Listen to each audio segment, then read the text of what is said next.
కేసీఆర్ ఉన్నప్పుడు సీఎం ఉన్నప్పుడు మొత్తం డబుల్ బెడ్రూమ్లు ఇస్తా, స్థలాలు ఇస్తా, 3 ఎకరాల భూమి ఇస్తా అని ఆయన చెప్పిండు. ఆయన చెప్పి అంతా మొత్తం చెప్పిన తర్వాత మాకు 3 ఎకరాల భూమి రాలేదు, డబుల్ బెడ్రూమ్ రాలేదు, ఏది రాలేదు. అంటే ఎస్సీ వాళ్ళకి 3 ఎకరాలు ఇస్తాను. మీరు ఎస్సీనా? మేము ఎస్టీబీ. అయితే మాకు ఎలాంటిది లేదు, నాకు ఇల్లు లేదు, ఏం లేదు.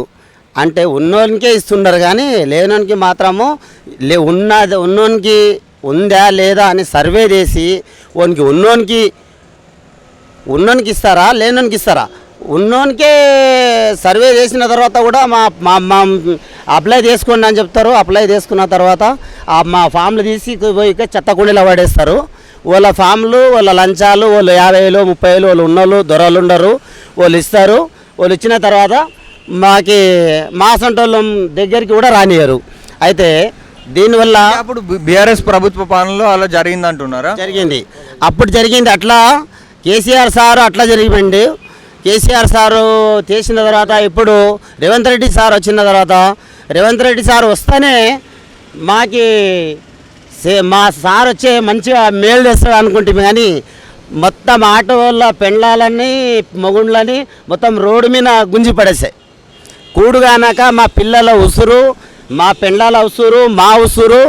మాకి కాంగ్రెస్ అంటే ఏమనిపిస్తుందంటే జీవితంలో మళ్ళీ కూడా రావద్దు కాంగ్రెస్ అనిపిస్తుంది మాకి. ఎందుకంటే మేము ఆటో నడిపి కాసి బతికితేనే ఇంటి కిరాయి. మేము ఎక్కడి నుండి బతకనికి వచ్చినాం. బతకనికి వచ్చిన కాడ కూడా మన తెలంగాణలో పుట్టి తెలంగాణలో పెరిగి మేము బతకనికి వచ్చిన కాడ కూడా మాకు సుఖం లేదు. ఒకప్పుడు మంటి పనికి పోతుంటాం. ఆ మంటి పనికి పోయేసి బొంబాయికి గుజరాత్కి పోతుంటాం. అయితే అప్పుడు మంటి పనికి తీసుకుపోయినప్పుడు అప్పుడు 1,00,000 రూపాయలు కావాలా 50,000 కావాలంటే ఇస్తుండ్రి. ఇచ్చి మంటి పని తీసుకుపోయి ఒక సంవత్సరం పని తెప్పించుకొని నూకలాంగా అన్నం వేసి పని చేసి వచ్చిన కుటుంబం ఇది. అయితే పేదలు ఎవరు ఉండరు, బలిచినోడు ఎవరు ఉండరు అని మాత్రం ఏ సీఎం పట్టించుకోవడం లేదు. ఫ్రీ బస్సులు చేసిండు. మేము ఏదైనా ఆటోలు నడిపిస్తున్నామంటే ఆటోలకి ఫోటో ఛాలెంజ్లు వెనక్కి కొడతారు, ముందరికి కొడతారు. పోలీసు వాళ్ళు వస్తారు, వెనక్కి వస్తారు. లంజా కొడక మర్యాదనే లేదు. తెలంగాణలో మాత్రం కష్టాలు పోలీసు వాళ్ళకి, మాకి మనుషులకి, అంటే జంతువుల వాళ్ళకి అసలు ఎలాంటిది ఆటోలకి ఫోటోలు కొట్టుకాము, ఫోటోలు పంపిస్తాము, ఇటువంటి ఉంది. అందు గురించి ఇప్పుడు వచ్చే ఎలక్షన్లో ఏదానికి వేయదు. లోక్సభ ఎన్నికలు రాబోతున్నాయి. మరి ఏ పార్టీకి వేస్తావు? ఏ పార్టీకి వేస్తా? నా మనసులో ఉన్న పార్టీకి నేను వేస్తా. కానీ కాకపోతే మా మీద అన్యాయం జరుగుతుంది. మాకు న్యాయం కావాలి. మాకు ఆటోల బస్సులకి ఫ్రీ చేసిండ్రు, ఆడోళ్ళు ఓటేసిండ్రు, మా మొగోళ్ళు ఓటేసిలేమా? ఎందుకు వేసి మా ఓట్లు ఎందుకు మళ్ళీ అవసరం మీకు? మేము ఓటు వేస్తలేము. ఇప్పుడు అవసరమేముంది? ఆడోళ్ళతోనే ఓట్లు వేపించుకోండి. బస్సులో పోతుంటారు కదా ఫ్రీ వాళ్ళు.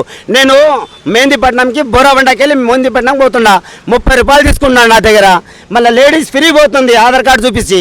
అంటే మళ్ళీ 30 రూపాయలు వాయి కదా. నా 30 రూపాయలు నా పిల్లలకి బిస్కెట్ల పొడలు వస్తుండే, లేకపోతే 1 కిలో బియ్యం తెచ్చుకుంటుంటే ఏం అవసరం ఉంది? మొత్తం చేస్తే మొత్తం మగవాళ్ళకి ఆడోళ్ళకి మొత్తం ఫ్రీ చేయాలి.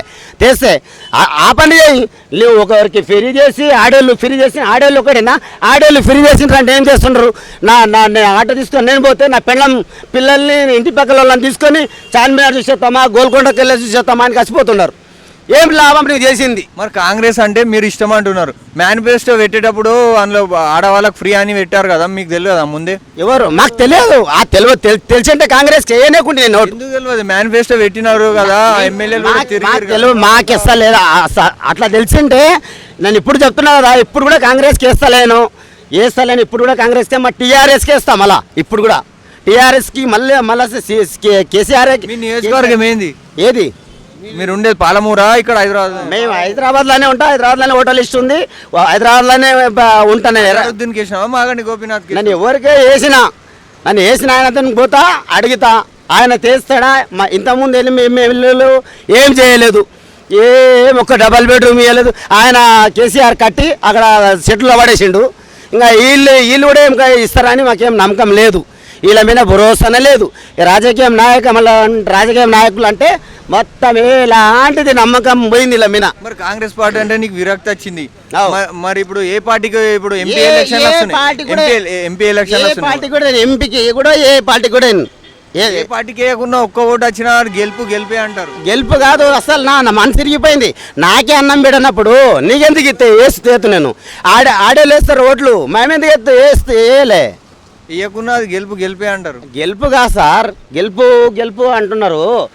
మా టికెట్ తీస్తే మొత్తం బస్సులు మొత్తం ఫ్రీ మొగోళ్ళకి ఆడోళ్ళకి చేయలే, అది న్యాయం అంటారు దాన్ని. మొగోళ్ళు మా ఓట్లు అవసరం, వాళ్ళ ఓట్లు అవసరం. మహిళల నుంచి మంచి స్పందన వస్తుంది. ఈ రోజు 2 పథకాలు కూడా అమల్లోకి వచ్చాయి. మహాలక్ష్మి పథకం కింద 1000 రూపాయల గ్యాస్ 500కు, అలాగే గృహలక్ష్మి పథకము 200 యూనిట్ల ఫ్రీ కరెంటు, అలాగే ఇప్పుడు ఆర్టీసీ బస్సు కూడా ఫ్రీ అంటున్నారు. మహిళల నుంచి మంచి స్పందన వస్తుంది, అది కంటిన్యూ చేస్తా అని రేవంత్ రెడ్డి అంటున్నాడు. మరి మీకు ఎలాంటి ఉపాధి కావాలి, మీకు ఏది చేస్తే బాగుంటుంది? ఆటో కార్మికులకి మాకు న్యాయం కావాలి.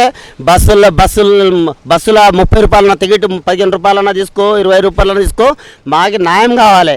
మాకు న్యాయం లేక మేము ఆటో యూనియన్లు మాకు అస్సలు మాకు తిన్నీకి టమాటాలు మేము అడక తినే బతుకొచ్చింది. మాకు ఇది ఇప్పుడు అయితే అడక తినే బతుకొచ్చింది. రోడ్ నుంచి మీకు ఏం కావాలనుకుంటున్నారు? గవర్నమెంట్ నుండి మాకు బస్సులు మాకు ఫ్రీ ఛార్జీ బంద్ చేయాలి, ఫ్రీ ఛార్జీలు బంద్ చేయాలి. మాకు ఇండ్లు ఇవ్వాలి. ఎవరికి ఇల్లు ఉంది, ఎవరికి ఇల్లు లేదు, ఎవరికి భూమి ఉంది, ఎవరికి భూమి లేదు, అది సర్వే చేసి ఉన్నోనికి ఇవ్వకుండా లేనోనికి ఇవ్వాలి. పల్లెల పొంటి చూస్తే గుడిసెలు వేసుకొని ఉండం. గుడిసెలు అప్పుడు సర్వే చేస్తే కేసీఆర్ సర్వే చేసి ఆయన వెళ్ళిపోయి ఒక ఇల్లు రాలేదు, ఏం రాలేదు. ఈయన అది చేస్తాడు, ఇది చేస్తాడు. అది ఓట్లు వేసుకున్నంత మాత్రమే మాట్లాడతారు ఇల్లు.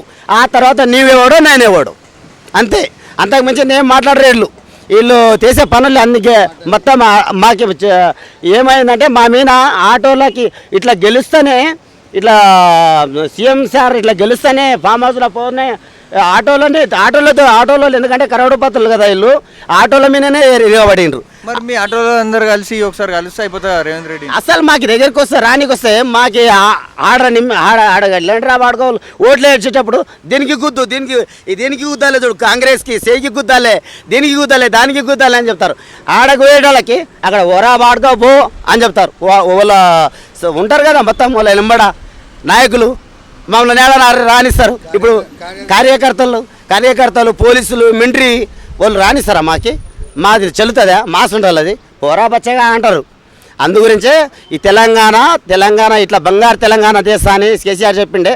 బంగారు తెలంగాణ పైకేసి ఇంకా తొంగారు తెలంగాణకు వచ్చేటట్టు బంగారు తెలంగాణ వేసి ఆయన టర్మ్ అయిపోయింది. ఇప్పుడు ఆయన నొడగొట్టిన అదే కాంగ్రెస్ ఏం చేయదు. కాంగ్రెస్ మళ్ళీ రాదు, కాంగ్రెస్ ఇంకా రాదు, ఇంకా అయిపోయింది. మా ఆటోలు మొత్తం ఎంతమంది ఉన్నామో అంతమంది ఇప్పుడు ఎన్నికల్లో జరిగేది ఒక్క ఓటు కూడా పడదు రేవంత్ రెడ్డి. మరి బీజేపీని గెలిపిస్తారా, బీఆర్ఎస్ని గెలిపిస్తారా? మా బీజేపీని గెలిపిస్తాము, మా టీఆర్ఎస్ గెలిపిస్తాం మేము. మళ్ళీ మా కేసీఆర్ సార్నే పిలుచుకుంటాం. కేసీఆర్ సార్ మొత్తం మాకు బస్సులు ఫ్రీ చేసి లేకుండే, మాకు ఆటోలకి ఇబ్బంది పెట్టలేకుండే, మా ఆటోలలో ఆరాం హాయిగా తింటుంటే. ఏ నాయకుడు చెప్పకున్నా సరే మీరే కారు కోటేయమని మీరే తిరుగుతారా? ఎవరు? మీరే ఓట్ల ప్రచారం కూడా చేస్తాం. ప్రచారం ఫ్రీగానే చేస్తాం. ఆటోలో జెండాలు కట్టుకొని ప్రచారం చేస్తాం. ఫ్రీగా చేస్తారా? ఫ్రీగా చేస్తాం, మేమే ఫ్రీగా చేస్తాం. ఆటోలకి జెండాలు కట్టుకొని ఫ్రీ చేస్తాం టైం వస్తే.